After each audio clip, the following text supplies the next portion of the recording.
Bem-vindo a mais um Fork Podcast. Hoje nós estamos aqui com a Bárbara Amaral. Tudo bem, Bárbara? Tudo jóia. Graduada em Física, você fez mestrado e doutorado em Matemática. Sim. Trabalha com fundamentos da teoria quântica. Isso. Você vai tentar explicar um pouquinho de física quântica para a gente e até entender um pouquinho de possíveis impactos na nossa vida também, né? Uhum. Antes, eu vou pedir para o Mandíbula o que temos hoje para comer. Hoje temos um pão integral com azeite. O pão integral é da Vestra Panem. E um cuscuz marroquino com legumes levemente defumados. Muito bem. Bárbara tá grávida. 7 meses grávida? 7 meses. 7 meses. E aí eu pedi para um chefe, amigo meu, preparar esse cuscuz. Você tá com uma dieta especial. O pão integral, estamos com um azeite aqui do Lagar H, né? Então, Bárbara, você fica à vontade para comer, tá? Eu e a Luísa vamos aproveitar bastante. Agradecer também nosso patrocinador, Accenture, né? Ô, Mandíbula, a gente está fazendo 1 ano de Fork. Você sabia disso ou não? Tinha que ter um bolo. Tinha que ter um bolo. Nós vamos falar bastante hoje sobre computação também.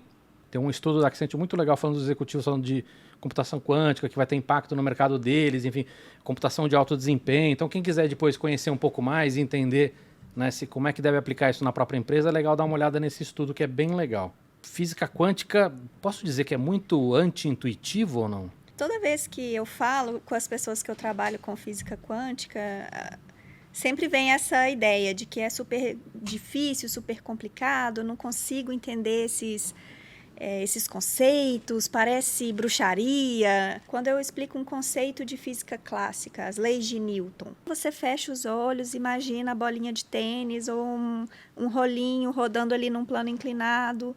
E aí você começa a perceber no seu dia a dia aquelas leis se concretizando. Mas quando a gente vai para certos regimes, especialmente, né, dos limites das partículas elementares, a gente não consegue mais imaginar essas coisas, porque esses efeitos, esses fenômenos, eles não acontecem no nosso dia a dia. Então, nossos sentidos, o nosso cérebro, que é moldado, que é feito para interagir com sistemas clássicos, ele não consegue capturar essa ideia. Quando vai para o mundo da física quântica, tem coisas que são difíceis até de aceitar. Você não consegue fazer nenhum experimento em que você consiga ver aquilo, fique palpável. Então, é sempre mais abstrato. E aí você acaba tendo que lidar mais com a matemática do que com esses conceitos visuais. Por que a gente estuda isso? O que isso pode mudar na nossa vida? Por exemplo, ciência de material é uma coisa que eu já conversei bastante aqui com outros cientistas. Mas que mais que pode vir de possível impacto na nossa vida? Todas essas coisas eletrônicas que a gente está usando agora, que o pessoal de casa está usando para ver, escutar a gente, o desenvolvimento deles só foi possível por causa do nosso domínio sobre a física quântica. Então, engenharia de materiais. Que parte do celular que a gente precisou de física quântica para conseguir desenvolver? Para fazer esses dispositivos, a bateria, o chip, etc., foi preciso dominar a engenharia de materiais em um nível que só é possível quando você entende a interação dos constituintes da matéria, dos átomos, das moléculas. E isso você não faz sem saber física quântica, porque nessa escala, o comportamento da matéria, para ser descrito de maneira fiel, é quântico. Hoje em dia não dá para imaginar desenvolver novos materiais sem a pessoa ter um conhecimento muito profundo de física quântica. Tem 2 palavras que aparecem muito quando você começa a ler sobre física quântica, tá? Emaranhamento e superposição. Na física quântica existe esse conceito de superposição, que é existirem os estados que são superposições de 2 estados que classicamente eles não poderiam coexistir. O que é um fóton, por exemplo? Por exemplo. Que ele está virado para um lado e ao mesmo tempo virado para outro, é isso? O fóton ele pode estar polarizado verticalmente ou horizontal, por exemplo. A superposição seria, por exemplo, uma polarização diagonal. Só que isso não acontece só para polarização. Para polarização é mais fácil da gente entender que já é uma grandeza vetorial ali. Mas aí o copo ele pode estar em uma superposição de várias posições diferentes. Então, eu estou numa superposição dele aqui com ele aqui. Isso quer dizer que ele está nos 2 lugares ao mesmo tempo, é isso? Se eu quiser olhar para o copo e dizer onde ele está, ele vai aparecer em uma posição única. Eu nunca vou encontrar ele nos 2 lugares ao mesmo tempo.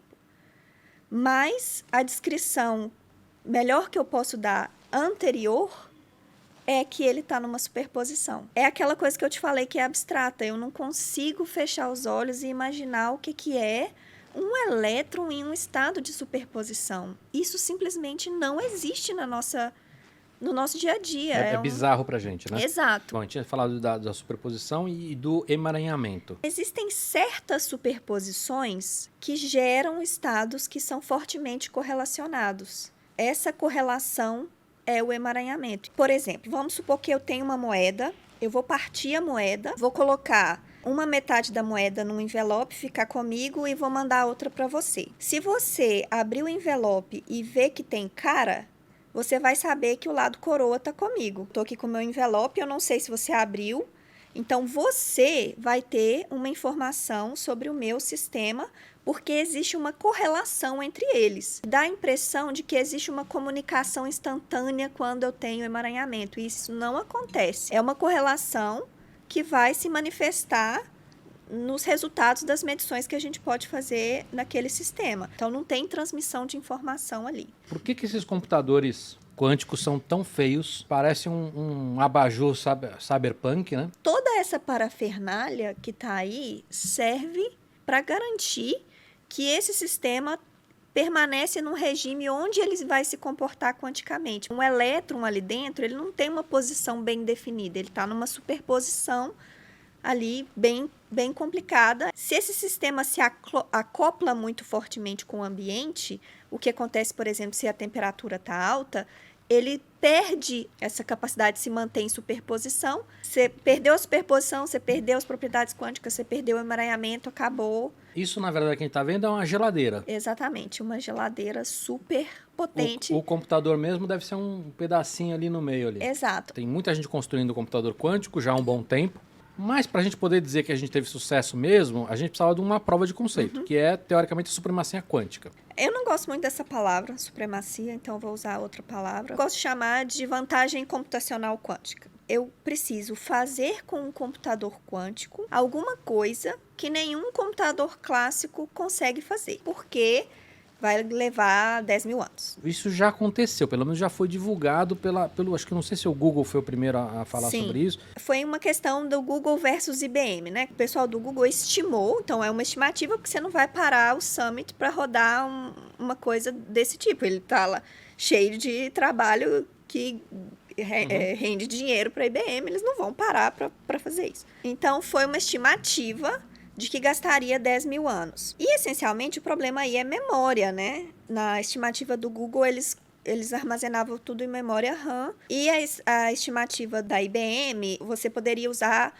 memória RAM misturada com disco rígido para armazenar ali as informações que você precisava. E aí reduziria, sei lá, para 3 dias, alguma coisa do tipo. Mas, de todo jeito, a curva do crescimento do tempo para o computador quântico é polinomial, enquanto que a outra é exponencial. Então, de todo jeito, se você aumenta mais um pouquinho de qubit ali, mesmo com essa estratégia melhor, é exponencial. Para nós mortais, que não estamos numa briga de marketing, o que importa é, tem prova de conceito ou não tem? E acho que isso dá para aceitar que tem, né?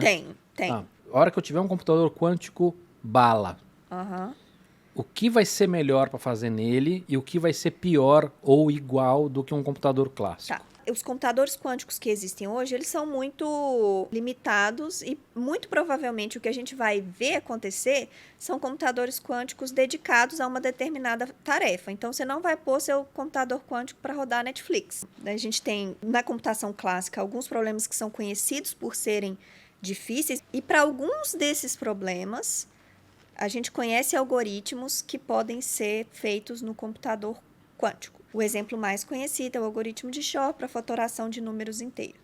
Um exemplo. O outro que é muito importante é simulação de próprios sistemas quânticos. A gente espera que você consiga simular moléculas ou cadeias de átomos. Proteína, por exemplo. Pode ser uma proteína. Esse eu acho que é a primeira aplicação realmente útil de computadores quânticos vai ser isso. Outras aplicações, como o algoritmo de Shor, por exemplo, ainda está mais distante, mas eu acho que essa parte de simulação é mais real, assim, mais para curto prazo. Então, talvez a gente consiga ver resultados realmente importantes de computadores quânticos aplicados a isso. Você tem um trabalho teu, acho que com patrocínio da Serrapilheira, sobre criptografia. Isso. Vamos supor que a gente quer tirar cara e coroa, mas a gente está longe. A gente tem que tirar cara e coroa pelo telefone. Então, eu vou escolher cara ou coroa, vou trancar num cofre e mandar para você. E aí, você joga a moeda e liga para mim e fala, olha, saiu cara. Então, eu sei qual foi o sorteio. Não dá para mudar mais. E você tem uma prova da minha escolha que também não dá para mudar mais. Aí, depois que isso aconteceu, eu te mando a chave, você abre o cofre, vê qual que é a minha escolha, e aí você vê quem ganhou. Aí a gente tá conversando pelo telefone, você fala, ih, eu já sei, né, porque você já me contou. Legal. Então, essa explicação é maravilhosa. Parece um problema idiota, né, mas... Mano, isso é o maior problema da criptografia. Exatamente. O nosso projeto, que é financiado pelo Serrapilheira, o objetivo é um projeto bem arriscado, porque a gente está tentando provar uma coisa que foi provada impossível há 20 anos, a comunidade acredita que é impossível há 20 anos, mas a gente acredita que é possível dar uma contribuição, assim. Se a gente vai realmente arrumar um protocolo super seguro, não sei. Mas a gente acha que é possível fazer mais do que está feito por aí. O FX Peer Studio mandou uma pergunta aqui. Para se ter um avanço na computação quântica, é uma questão de construir as máquinas na questão mecânica ou é preciso mais desenvolvimento na base da física quântica? O próprio paper do artigo do pessoal do Google, eles terminam com uma frase que eu acho espetacular.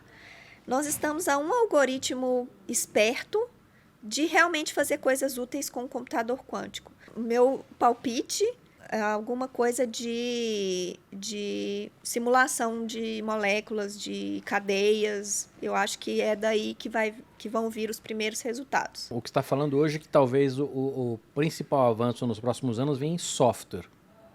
Vem software, de ideias espertas de explorar essas máquinas. Historicamente, nos últimos 10 anos, sempre que se falou de computação quântica, isso vem seguido de, ferrou toda a criptografia que você tem. Uhum.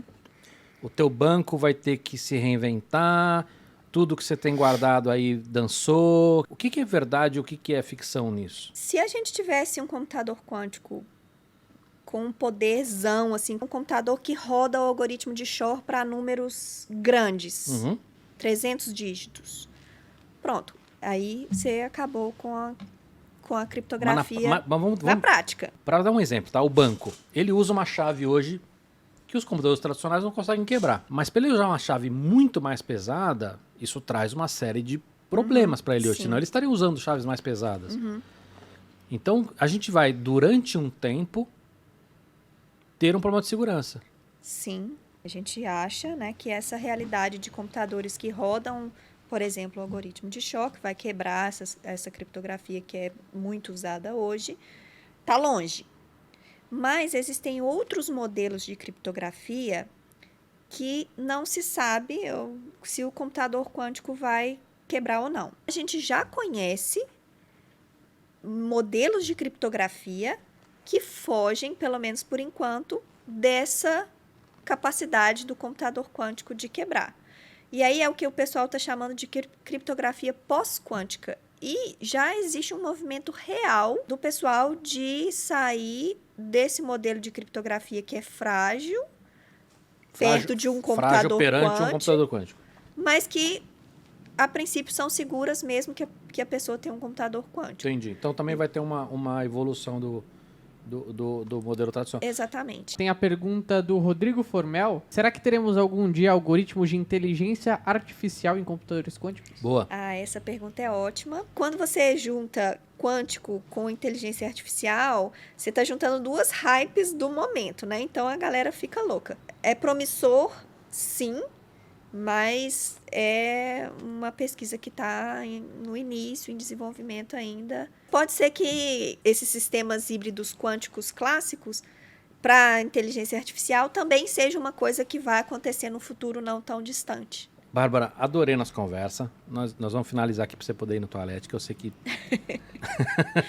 A bexiga está apertada aqui. Vida de grávida não é fácil. Espero que você volte aqui. Obrigado, Mandíbula. E obrigado a todo mundo que ficou até aqui. Valeu. Foi ótimo.